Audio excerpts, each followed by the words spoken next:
Jadi kan kita mau ada campaign nih buat Oppo Reno 5 besok. Gimana kalau misalnya kita nanya sama penasehat spiritual? Saya sudah hadirkan.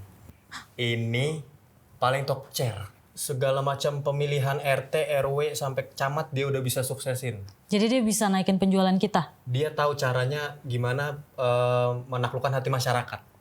Benar gitu ya? Benar. Benar.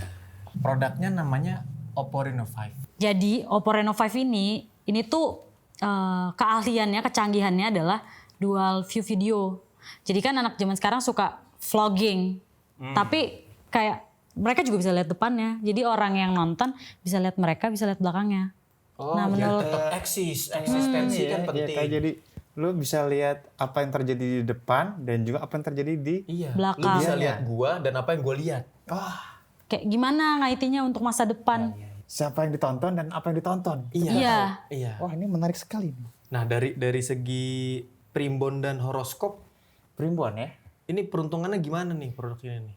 Menurut saya peruntungan dari Reno 5 ini kemungkinan besar bisa menaikkan pangsa pasar anak muda yang tadi betul seperti Mbak Sigit ya, Mbak Sigit. Iya, benar, Mbak Sigit. Mbak Iya. Sigit. Pas Pampang namanya Mbak Sigit. Oh iya betul, Mbak Sigit. Saya belum dapat nih. Apanya? Apa cara launchingnya gimana deh enak? Cara launching. Yang cocok. Menurut saya sih kalau buat launching sih gampang-gampang aja. Kita kasih giveaway aja sama orang tua kepada anaknya untuk. Tapi katanya dia ini kebetulan zodiaknya Capricorn.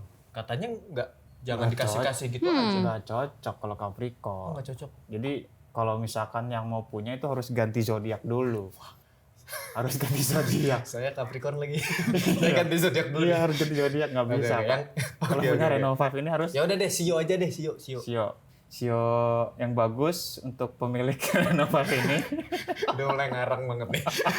Sepertinya tidak meyakinkan ini sebagai penasehat Tahu nih. spiritual. Lu sebenarnya apa sih? Gua sebenarnya ya spirit aja, bukan spiritual, spirit. Semangat. Metafisik ya? Ya enggak, meta spirit. Udah spirit meta lagi. Ya, meta lagi. Salah bawa kayaknya saya ini. Salah bawa bukan yang saya Jadi ini undang kampanye kayaknya. mesti ditunda lagi. Ya nggak apa-apa. Nanti saya cari lagi lah. Tapi nggak apa-apa, yang ini kita manfaatin buat apa lah nanti. Yang ini dimanfaatkan dulu aja Iya, dimanfaatin buat apa lah buat teman-teman. Untuk- Kita aja kenal. Saya mesti jualan. Siapa namanya? Boleh kenal dulu. Saya Flexshop.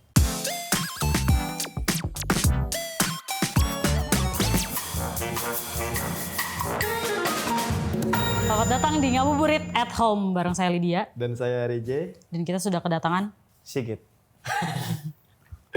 Oke kan, serius nih kita mau ngobrol-ngobrol soal lu. Soal gua. Langsung Kenapa aja nih, gue pengen minta Kenapa pertanggungjawaban. soal gua? Kenapa nggak soal lu aja? Gue pengen minta pertanggungjawaban dulu. Terserah deh, abis itu lu mau ngomongin gue, mau ngomongin Mbak Sigit boleh. Tapi gue minta pertanggungjawaban dulu. Terakhir kita ketemu, bukan terakhir kita ketemu sih, terakhir kita ketemu pas Pas di festival, pas Iya, di festival. pas di festival. Festivalan. Ya, begini bertiga ngobrol gitu. Sampai Tapi tengah malam. yang sebelum itu yang pas kita bikin konten bareng kan lu bilang lu mau cabut Dari internet. Internet. Atau dari YouTube ya? Dari YouTube. YouTube. Ya. Dari YouTube. Terus lu kenapa balik lagi? Siapa yang balik? Lu Dari? YouTube. Dari nggak tahu dari mana. Ya nggak tahu gue lu kemana. Gue waktu itu sempat hilang doang. Terus tapi balik lagi. Nggak balik juga sih sebetulnya kalau misalkan gua lebih ke senyamannya gua aja gitu. Gua bisa pulang ke manapun. Kayak misalkan gue bikin channel itu bisa gue kunjungin kapan aja dan gue bisa simpen itu kapan aja. Bukannya gue cabut tapi lebih ke arah ya ini mah udah gue nggak cocok di si tempatnya gitu. Bukan not my place, not belong there gitu. Kalau bahasa Rusianya. Ya. Tapi selama lo ninggalin ya, kurang lebih bahasanya, apa aja yang lo lakuin? Nggak ada. Udah masa. Dia pameran. Sama ya, tadi itu gue bikin kebun ya. Berkebun, bercocok tanam dan menari salsa. Salsa. Beneran nih. Gue suruh praktekin nih. Bentar. Nggak disuruh praktek. Lu pas balik lagi ke internet. Apa kemarin terakhir gue lihat sering jadi dubber iklan. Udah ada berapa tuh berarti tuh? Yang collab sama lu iklan-iklan. Iklan apa yang brand ya? Iya yang brand. Brand. Jadi dubbernya lu sering kan sekarang? Ya. Voice over. Voice over. Oh, VO. Sama ya lip synchronizing juga. Terus ya udah jadi itu aja dulu. Kenapa Kenapa ke situ arahnya Kang? nge-VO. Nge-VO. Emang awalnya kan gue kan Apa emang karena demand aja? oh enggak bukan demand, itu karakter gue yang sempet gue canangkan dari awal. Persona gue kan sebenarnya kan suara kan, Iya dari voice dulu. over dari Oh bukan dulu. wajah tampan lo ini? Ini bukan wajah saya. Wajahnya Masa sih? mana? Yang belakang wajahnya dia itu. Wajah saya kan sama kayak Kevin Fay. Di belakang lo yang lo lihat itu adalah wajah lo. Oh, Siapa yang mind blown. menonton? Emang kalau siapa yang ditonton? ngobrol sama seniman begitu. Bukan seniman Pak saya. Saya mau jadi seniman makanya Saya ngundang vlogger. Bapak. Wah jangan begitu dong. Vlogger. Ya saya kan Oke. mendokumentasikan diri saya lewat Iya lewat sosial media dengan internet dan handphone. Nih, lo kan punya konten yang kill your idol, Masih jalan terus nggak tuh? Masih. Ada apa aja sekarang yang masih jalan? Kalau untuk di YouTube sih sebenarnya udah sangat sedikit ya kontennya. Jadi nggak gua rajinin lagi karena itu tadi gue pengen upload di YouTube ya gue upload aja. Kalau lagi pengen di Instagram gitu. Jadi gue lebih pilihnya sesuai ini aja, sesuai platformnya aja. Nah, nih Kang, gue pengen bahas yang si Kill Your Idol ini. Kill Your Idol kan kayak si musisi luar atau Indo, lo dubbingin kan? Dirusak. Iya. Ada gak sih yang pernah protes gitu dari musisinya atau fansnya marah-marah gitu? Musisinya ada katakan. Musisinya. Dari musisinya sih jauh ya. Musisinya karena kebanyakan mereka dari Amerika ya. Iya. Jadi, ya mungkin radar-radarnya nggak bakalan nyampe ke gua. Tapi kalau dulu sempat ada. Mungkin fanbase-nya. Fanbase-nya dari Radiohead sempat nge-email gua dulu awal-awal. Jadi belum hype Instagram deh. Instagram tuh belum terlalu banyak hate comment gitu. Jadi ya udah dia nge-hate-nya lewat email. Niat ya. Niat. Pakai pembukaan nggak? Pakai body Kayaknya text sih ya? Kayaknya pakai pembukaan, pakai bahasa Inggris gitu. Gue lupa apa. Terus ya udah dia merasa merasa tersakiti ketika ngelihat Tom York digituin sama gue gitu. Dan berhasil dan dia bilang gue nggak suka, tolong take down si YouTube-nya. Tapi yang gue pertanyakan kenapa dia nge-email gue, kenapa nggak komen di YouTube-nya gue sih? Nah itu gue kenapa nggak di YouTube gue aja sih komennya, kan bisa gue reply gitu dan kita judge bareng-bareng bersama teman-teman yang lain. Kalau waktu itu gue inget lu bilang gue agak, maksudnya lu agak gimana caranya biar konsep pengidolaan itu agak terkikis gitu kan, makanya lu bikin si Kill Your Idol itu. Dan memang orang-orang seperti ini kan sebenarnya yang lu incer kan, biar jangan terlalu kayak gitulah. Iya. Itu sebenarnya target gue sebenarnya untuk kan ada fetish idols ya. Maksudnya kayak emang udah sangat tergila-gila sama Idola. apapun dari mulai objek mati, objek hidup dan siapapun itu yang diidolakannya itu sangat berlebihan gitu. Nah menurut gue emang dari dulu gue mencanangkan Kill Your Idol tuh emang dalam spirit itu juga gitu. Spiritnya dalam mengikis keidolaan para fansnya, jangan sampai terlalu berlebihan aja gitu. Kenapa mau lo kikis? Apa ya, gue ngeliatnya nggak nyaman ya karena itu juga pernah terjadi ke gue gitu. Buat gue ini nggak nyaman dan nggak sehat ketika lu berlebihan mengidolakan seseorang. Buat gue merasa tidak nyaman karena sudah menyita banyak energi dan waktu juga gitu. Jadi ya buat apa, mereka juga toh tidak menghiraukan gue juga gitu. Kayak misalkan gue membela mati-matian Tom York gitu, lu nggak boleh gini-gini, tapi ya Tom Yorknya di sana masih makan-makan aja gitu, masih santai-santai aja, buat heart juga enggak gitu, ngelihat gue sama gue gitu. Jadi ya itu juga Kill Your Idol juga semacam karya tribut juga ketika gue mengidolakan seseorang. Jadi ya udah, karya gue mengidolakan seseorang dengan cara begitu, dengan cara kill your idol. Sekarang justru kebalik, malah orang-orang yang pada kill your idol, bening dong. Kadang yang gue fans yang request ya. Iya, kadang ada yang gitu. Malah beberapa video klip yang pernah gue kerjain juga mereka mintanya gue kalau misalkan ada musisi yang datang ke gue, ya gue requestnya gitu. Ya lu mau bikin video klip sama gue, ini term and conditionnya kayak gini, lu mesti gue kill kalau mau. Iya, semua ya, akhirnya apa namanya? Video klip yang lo kerjain tuh kayak beberapa musisi. rusak. Bukan rusak, lebih ke arah disiksa. Bahkan artisnya beneran ada yang diputer-puter. Iya, dipakein Ada yang- baju balet. Ada yang lu mau nggak image lu gue ganti jadi begini. Ya, misal gue datang, katakanlah gue penyanyi, gue datang ke lu. Apa yang lu bilang dulu? Misalkan lu, Nah, misalkan lu ya. saya mau ini nih mau rilis single. Ya. Single. Mau bikin vlog apa mas kira-kira? Video klipnya budgetnya nggak gede sih, Kang. Cuman gimana caranya biar orang langsung ingat. Oke.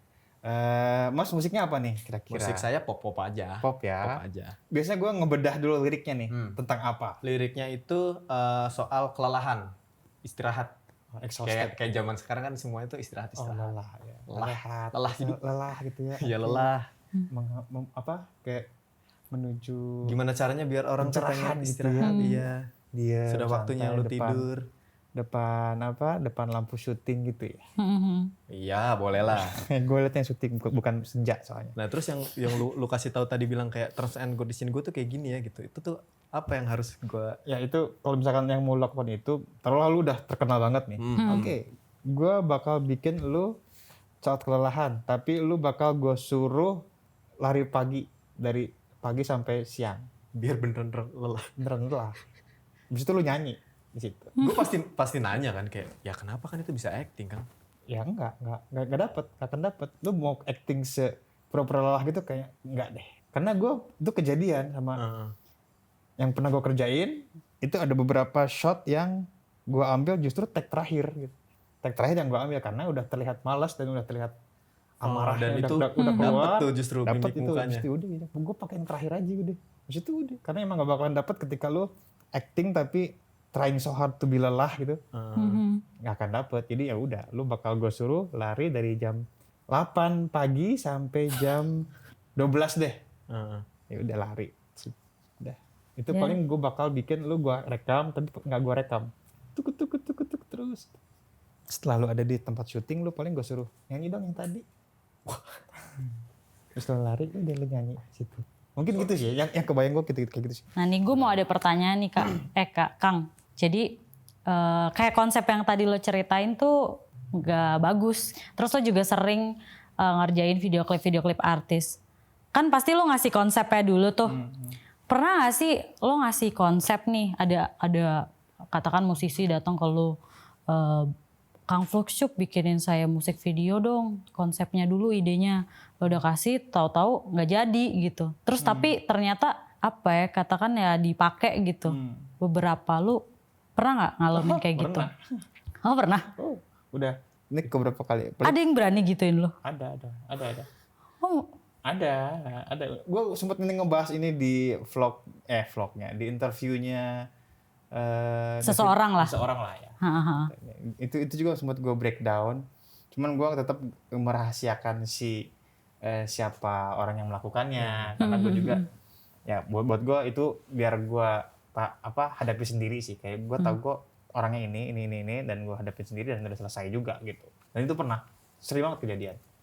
Kayak gitu, kayak misalkan mereka mencuri ide udah yang pernah kita diskusikan gitu. Tapi karena mungkin budgetnya kegedean nih Fluxup.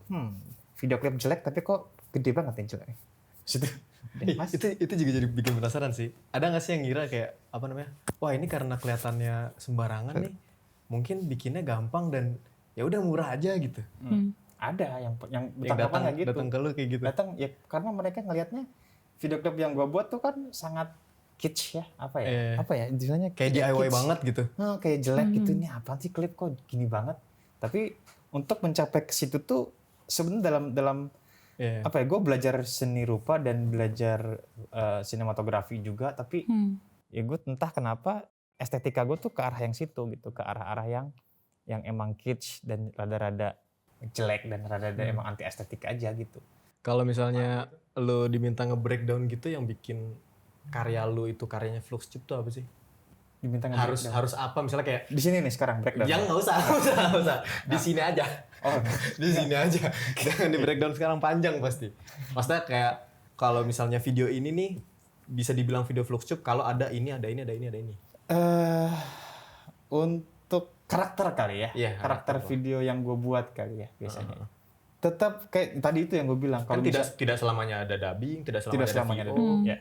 tidak selamanya ada dubbing dan VO, dan tapi si apa ya, persona yang lu apa nggak, kayak nafas video yang lu lihat tuh pasti ada deh. Ya, itu yang bikin gue bingung. Apa ini di Kunto kan, Kunto Bara ya. Enggak, efek rumah kaca. Efek rumah kaca, sorry. Kunto, Pandai Besi, efek rumah Oh kaca. iya, Pandai Besi. Itu kelihatan tuh. Terus Ringai juga pernah.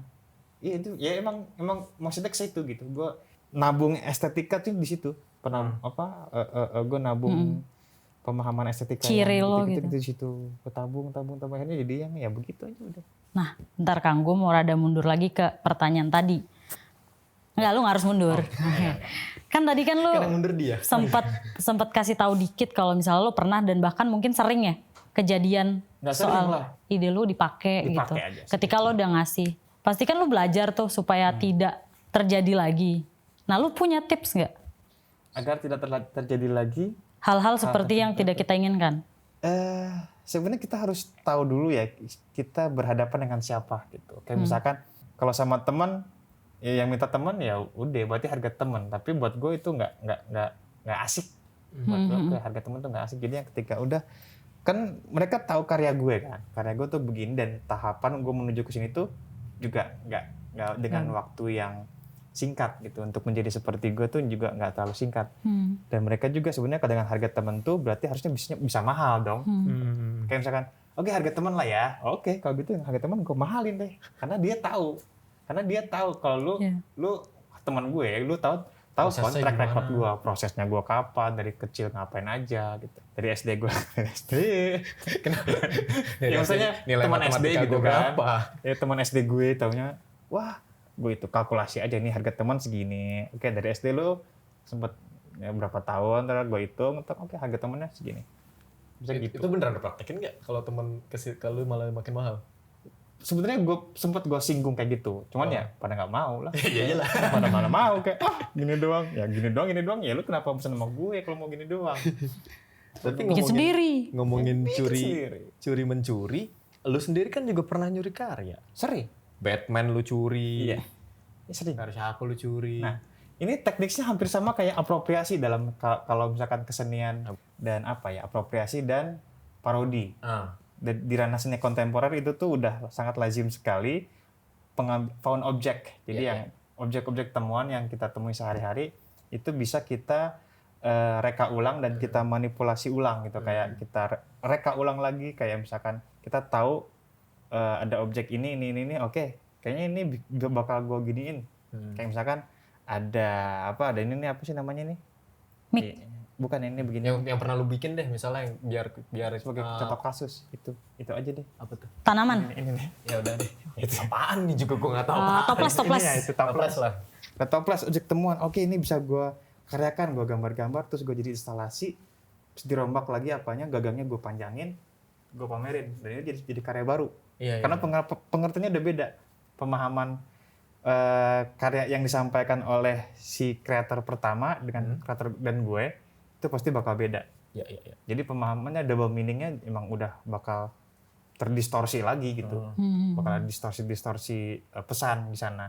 Makanya kayak Batman itu kan karena emang gue ngambil pesannya kan soal pertemanan. Nah, pertemanan yang emang gue kan sering yang ngaco-ngaco ya, surrealis gitu-gitu. Tapi ya gitu gue buat si pertemanan itu sangat absurd juga gitu, soal si pertemanan antara Robin dan Batman itu buat gue itu bukan soal teman, itu take it for granted aja gitu. Job desk, lebih ke job desk Job kayaknya. desk aja gitu. Jadi yang oke, ya gue bikin gitu aja gitu. Jadi ya lebih ke jongos kalau gue liat si Robin itu.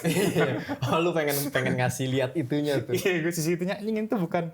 Jadi ada hidden Message.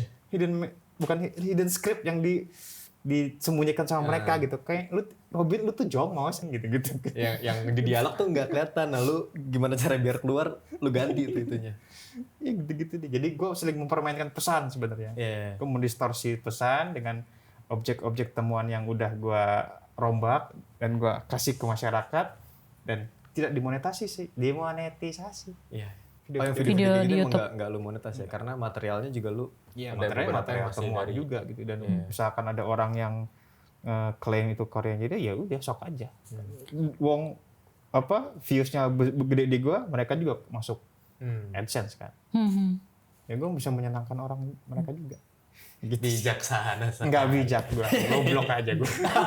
Lebih bagus seni yang jelas message-nya apa yang Mesti digali dulu. biarin orang punya trust. Kan ada yang punya persepsi kayak gue kalau bikin sesuatu justru jangan gue jelasin biar orang punya persepsi Perspektif masing-masing. Tapi ada masing-masing. juga yang berpikiran kayak justru karena gue bikin ini pengen menyampaikan sesuatu ya harus sejelas mungkin. Kalau itu Lu termasuk mungkin yang mana? ke arah apa ya?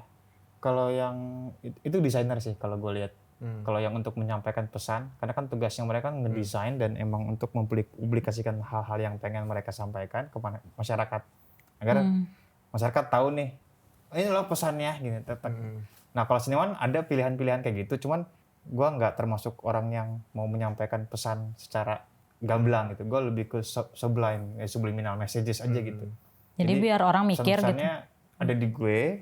Kalau mau ngadu diskusi, mendingan diskusi. Karena diskusi orang-orang ya itu tadi multi tafsir kan. Kalau multi tafsir kan bisa siapapun bisa ngomong apa tentang karya gue. Jadi yang ya udah gue dilontarkan aja dulu. Habis itu kalau untuk tahu aslinya, ya mending lo ngobrol ke gue aja gitu. Tapi kan pasti selalu ada yang apa namanya lu melenceng jauh kan. Misalnya katakanlah tadi yang kill your idol, lu pengennya tuh sebenarnya gimana caranya biar lu tuh nggak terlalu mengidolakan gitu. Pasti selalu ada yang kayak, maksud gue tuh nggak begini gitu. Ada. Apa karya lu yang paling melenceng artinya diartiin nama orang apa? Mungkin yang offline juga nggak apa-apa. Lu kan juga sering bikin pameran tuh. Yang melenceng. Cuman ya nggak apa-apa juga sih. orang bebas. Nggak, karena kalau misalkan offline kan biasanya bisa gue jelaskan lewat artis talk. Oh, teksnya itu ya. Jadi ada di katalog konsepnya apa, kemudian untuk melihat statement si senimannya, ya ada artis talk. Artis talk tuh selalu disediakan kok di tiap-tiap pameran. Di pinggiran Artis itu. talk itu kan kayak judulnya Iya. dan deskripsi kan. Flyer yang konsep. begini tuh yang Artis talk tuh lebih ke arah kayak gini, kayak ngobrol. Kayak misalkan Ada sessionnya.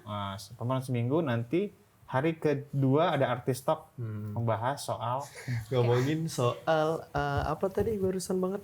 Gugat. Lu kan apa-apa digugat. gua apa-apa digugat. Iya, Lu menggugat. Nggak suka ini lu gugat dengan karya maksudnya. Terakhir apa emang? Terakhir apa ya? Lupa gue saking banyaknya. Wajib. Banyak menggugat. Saking gugat. Apa ya? Lupa. Paling gue sekarang gugatan gue mah lebih ke diskusi Twitter aja sih. Terus mau ada apa lagi? Apa? Yang lu gugat? Lu masa nggak ada lagi kalem-kalem aja nih? Lagi kalem aja. Maksudnya kalaupun ada yang harus gue gugat, sekarang gugatannya juga lucu-lucuan. Kita ngomongin inilah ya. Ngomongin masa depan. Kan lu anaknya teknologi banget nih. Enggak. Ah, iyalah. Asli. Gue Lu coba kan judulnya aja handphone produk gagal dari lu. produk Produk gagal gagal. era informatika. Produk gagal industri hiburan era informatika. Oh ya itu maksud gua. Ada informatikanya lah. Berarti kan lu teknologi banget. Sempat nyoba walaupun gagal tapi kan sempat ngulik gitu. Nah, dan lu bergerak di bidang kesenian gitu. Nanti kan katanya ya di masa depan itu salah satu pekerjaan yang masih ada dan masih bisa bertahan tuh salah satunya seniman. Tapi kan ternyata udah ada AI itu yang bisa aja dikaryain sama robot juga nih. Karya-karya visual, audio apa segala macem. Mungkin minusnya kan katanya robot itu tidak punya feeling. Makanya itu yang seniman punya gitu kan. Nah misalnya ntar robot dikasih rasa marah, rasa sedih, rasa ya apalah punya feel lah gitu. Dia bisa tahu orang sedih kasih kayak gini karyanya, orang marah kasih kayak gini. Masih relevan gak lu menurut lu seniman tuh bertahan di masa nanti modern banget gitu, robot-robot di mana-mana, AI di mana-mana? Masih. Kenapa? Masih karena setiap robot kan punya beberapa macam jenis ya. Maksudnya kalau kita ngomongin apa nih seni robotiknya Bukan. atau fenomena Apa namanya? Si robotnya tuh mengganti fungsi manusia. Fungsi senimannya. Kan AI kan iya. bisa pintar juga nih. Ya. Tapi enggak sih buat gua kalau untuk segi teknikal sih it's okay gitu untuk membuat itu menjadi lebih mudah ya. Kebanyakan kan sekarang orang juga paling meternya itu selalu pengen instan katanya kan, agar lebih mudah dan lebih instan dan juga lebih mungkin presisi atau gimana gua nggak ngerti. Tapi tetap untuk feel, touch dan soal rasa itu gak akan pernah bisa tergantikan sama robot. Untuk rasa ya. Atau justru errornya yang nggak bisa digantiin? Errornya gimana? Kayak misalnya Errornya manusia. karya kan Ya terutama untuk human error. iya. Human Iya, error error kadang itu jadi nggak bakalan- seni. Ya itu untuk gue sih seni, itu nggak tahu untuk yang lain gitu. Untuk kalau buat Iya, gue sentuhan ngeliatnya- manusia kan salah satunya yang bikin itu humanize kan justru karena ada cacat dikit, Iya, ada geser dikit. ya karena kan kalau robotik kan udah terprogram ya. Nah, Mungkin dari itu juga udah masuk ke, misalkan dia pasti bakal presisi banget gitu. Namun kalau udah jatuh ke tangan seniman dan rasa seniman, itu kayaknya gak bakalan ini sih, gak bakalan bisa tergantikan sih si rasa tadi yang gue bilang. Itu tetap gue prefer berkesenian sama manusia aja. berarti nggak mungkin tuh robot punya Kecuali perasaan. kalau ngeprint kayak misalkan gue ngeprint bikin karya dia bikin karya terus gue print, ya udah itu kan tetap karya gue kan, rasanya rasa gue yang gue desain. Tadi pas ngebahas soal di masa depan gitu, kan tadi ngomongin ininya ya, konteks senimannya. Kalau konteks karyanya, sekarang kan apa-apa bisa dilarin ke digital tuh. Semua bisa dilarin ke digital. Dan bahkan sekarang udah bisa klaim karya digital gitu secara lu nggak mungkin bisa di copy sama yang lain lagi gitu kan pakai crypto art. Tapi Blockchain. apa namanya ya? Cuma kan secara fisik kan tetap nggak ada nih. Sedangkan kalau kayak keajaiban dunia nih yang beberapa itu kan karya fisik semua tuh, Borobudur, Menara Pisa apa segala macem gitu. Mungkin nggak nantinya kayak mungkin karya-karya lu digital juga itu bisa jadi bisa sustain fisik gitu sampai kapanpun ini tetap legenda, ini tetap jadi kayak keajaiban dunia versi dunia maya, versi internet ya. Nggak tahu sih, gue juga baru terjun ke wilayah si kekaryaan. Sebenarnya kalaupun gue udah sering berkarya di internet, digital terutama juga udah sering banget. Cuman untuk apa ya, penyimpanan dan untuk memamerkannya tuh gue tuh tetap kangen di fisik sih. Tetap itu gak akan tergantikan sih. Walaupun sekarang juga terjadi beberapa pameran virtual ya. Tetap kehadiran kita ke galeri itu nggak akan bisa digantikan. bau-baunya. Ada bau cat akrilik nih, bau cat minyak nih, enak banget. Ada patung terus kita bisa tekstur. Hawa-hawa angker. Iya, hawa angkernya ketika ngeliat lukisannya siapa gitu. Dapet tuh. Tapi lu ketika ngeliat di internet tuh kayak ya udah sih. Kadang nggak. Makanya gue beberapa kali dapat tawaran pameran digital. Halo yang tadi kemarin nawarin, gue nggak ikutan. Karena itu alasan itu karena enggak, gue kangen fisik gitu. Gue kangen pameran fisik. Kalau misalnya musisi sih wajar ya kayak gitu karena kan kalau konser kan ada apa namanya tektokan dari penonton gitu. Kalau di pameran seni kan lu nggak ketemu audiensnya kan. Tetap buat gue ketika lu datang ke, walaupun itu audiensnya kan juga bisa dari mana, dan ketika gue berkarya itu gue tahu nih medium gue apa dan physically kan ada pemahaman ruang. Kalau gue bisa kalau instalasi, gue kalau pameran kan instalasi kan. Jadi gue tuh mengukur oke gue taruh di pojokan sini, gue bakal gini ini bakal gue buat ini instalatif, gue taruh apa kayak gitu biasanya. Tapi gue yakin nantinya mungkin itu masalah cara main aja nggak sih, maksudnya ya mungkin sekarang cuma bisa dilihat sama didengar. Siapa tahu mungkin nanti ada teknologi baru yang bisa bikin kan lihat dengar getar lah minimal. Mungkin nanti bisa ada geli, mungkin ada bau juga mungkin. Nggak menutup kemungkinan kan ke sana arahnya. Bisa, cuman kan ya yang namanya perkembangan teknologi pasti menghadapi ya gontrokan sama hal-hal baru juga ya, kayak pemerintah juga kayak ini hal baru nih harus kita Tahan dulu. Tahan dulu. Yang konvensional dulu aja. Ya, gitu-gitu. Lu nggak ada rencana apa lagi gitu kan? Rencana apa? Dalam waktu dekat kolaborasi? Apa nih? Kolaborasi gitu? Terdekat. Abis ini nih mau bakal ada apa lagi? Apa? Kalau gue sih lebih ini sih, kayak sekarang apa yang ada di depan mata gue ya gue jalanin. Itu sih. Kayak ya udah lagi ada ini ya udah sikat di situ, terus di situ. Kalau bukan tipikal yang nyari ya. Wah, lagi nggak resah nih, gue cari-carilah keresahan. Keresahannya justru yang si tubirnya itu, si ributnya tadi, menggugat orang itu kan keresahan gue. Iya. Kalau ada yang resah, oke gue gugat siapa ya? Oke, ini orang ini kurang ajar, gue gugat Gitu. Keresahannya di situ aja, cari ribut. Cari koreng aja dia. Cari koreng. Oke deh. kita Oke. masuk ke games. Ini kan tadi kita ngomongnya soal seni banget nih. Saya Kita ngerasa- buktikan estetikanya. Enggak. Ini saya turunin ke ranah saya, games.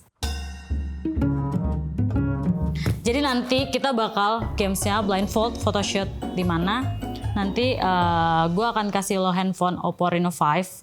Lo harus foto tapi dengan kondisi mata lo ditutup gitu. Wow, it's easy. Selama ini gue juga mata gue tertutup, gue nggak bisa lihat kalian. Iya. Nah, kebetulan di Oppo Reno 5 ini itu ada fiturnya namanya neon portrait, di mana ketika lo foto, gue foto lo, belakangnya itu ngeblur. Jadi kayak Blur itu fokusnya cuma ke lo aja. Kawan. Hai. Mau Iya, dimulai betul. nggak Saya nih? juga suka loh.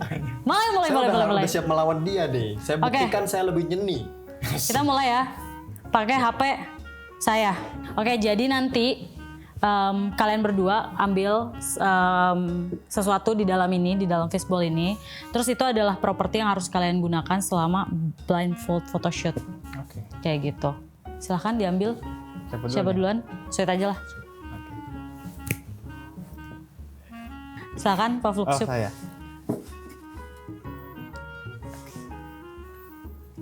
Mana dia dari tadi nyengir lagi kering itu.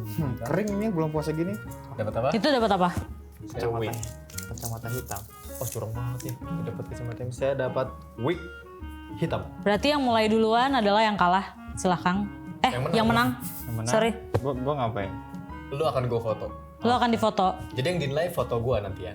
Tapi dengan blindfolded kan? Iya. Gue akan ditutup matanya dan gue akan foto lu. Ya. Dan gue kasih lu Gue arahan. modelnya gitu. Iya. Iya. Tapi lu harus nurut dan hasilnya harus estetik. Alright.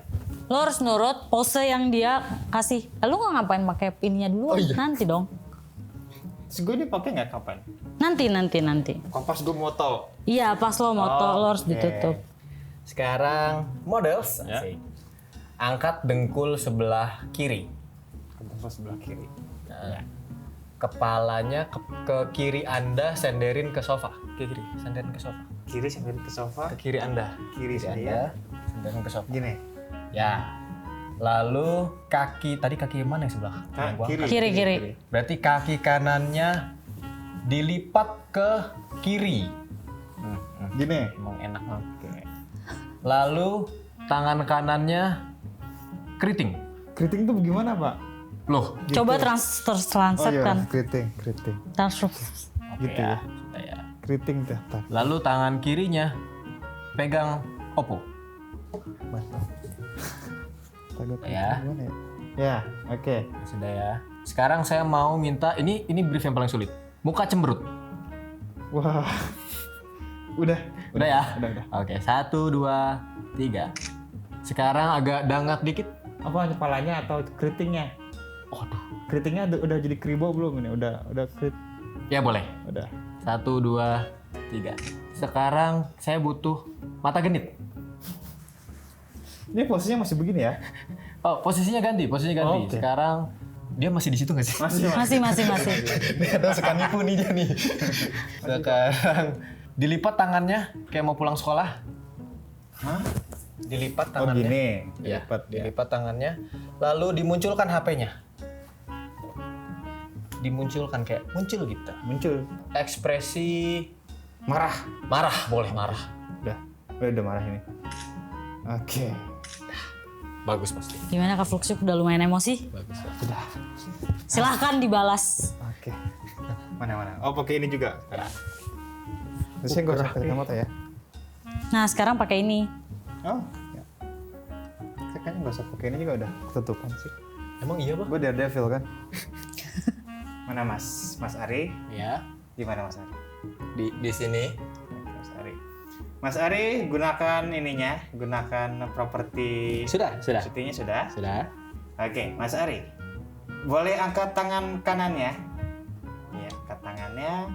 Kemudian kaki kanannya ke depan kamera. Ke depan ke arah saya maksudnya, ke arah saya gitu. Sambil begitu, Mas Ari tersenyum. Udah ini dari tadi. Nyengir ya. Kaki kanan kirinya diangkat lagi satu lagi. Hah? Kayak ceria gitu. Ya, ceria. Gitu ya. Nah, tangan kanannya megang Oppo. Tangan kanannya tadi yang di atas. Oh ya, kirinya sekarang berarti. Yang kirinya. Kamu tangan berapa sih? Cuma 2 ya? Iya, cuma 2. Kasian. Mas Ari tadi ya udah instruksinya sesuai dengan Sudah. apa yang Ibu angkat ya. Sudah sesuai. Oke. Tapi ini agak saya kan agak semi rock nih, jangan kelihatan ya. Enggak. Oke, enggak semi rock ya. Berarti. Oke, 1 2 3. Iya. Satu Coba. lagi. Saya nilai ya hasilnya. Bener. Bagus. Gimana? Juri. Kita akan menangkan Vlogshop Karena memang konsepnya begitu. emang harus begitu. Gak bisa menang Karena kamu. memang begitu konsepnya. Gak bisa. Ini adalah medali emas, penghargaan. Wow, apa ini? Untuk disimpan. Medali. Anda sudah menggunakan teknologi dengan baik dan benar. Ya. Ini penyematan dong. Oh, iya, menyematkan dong. Silakan. Gimana?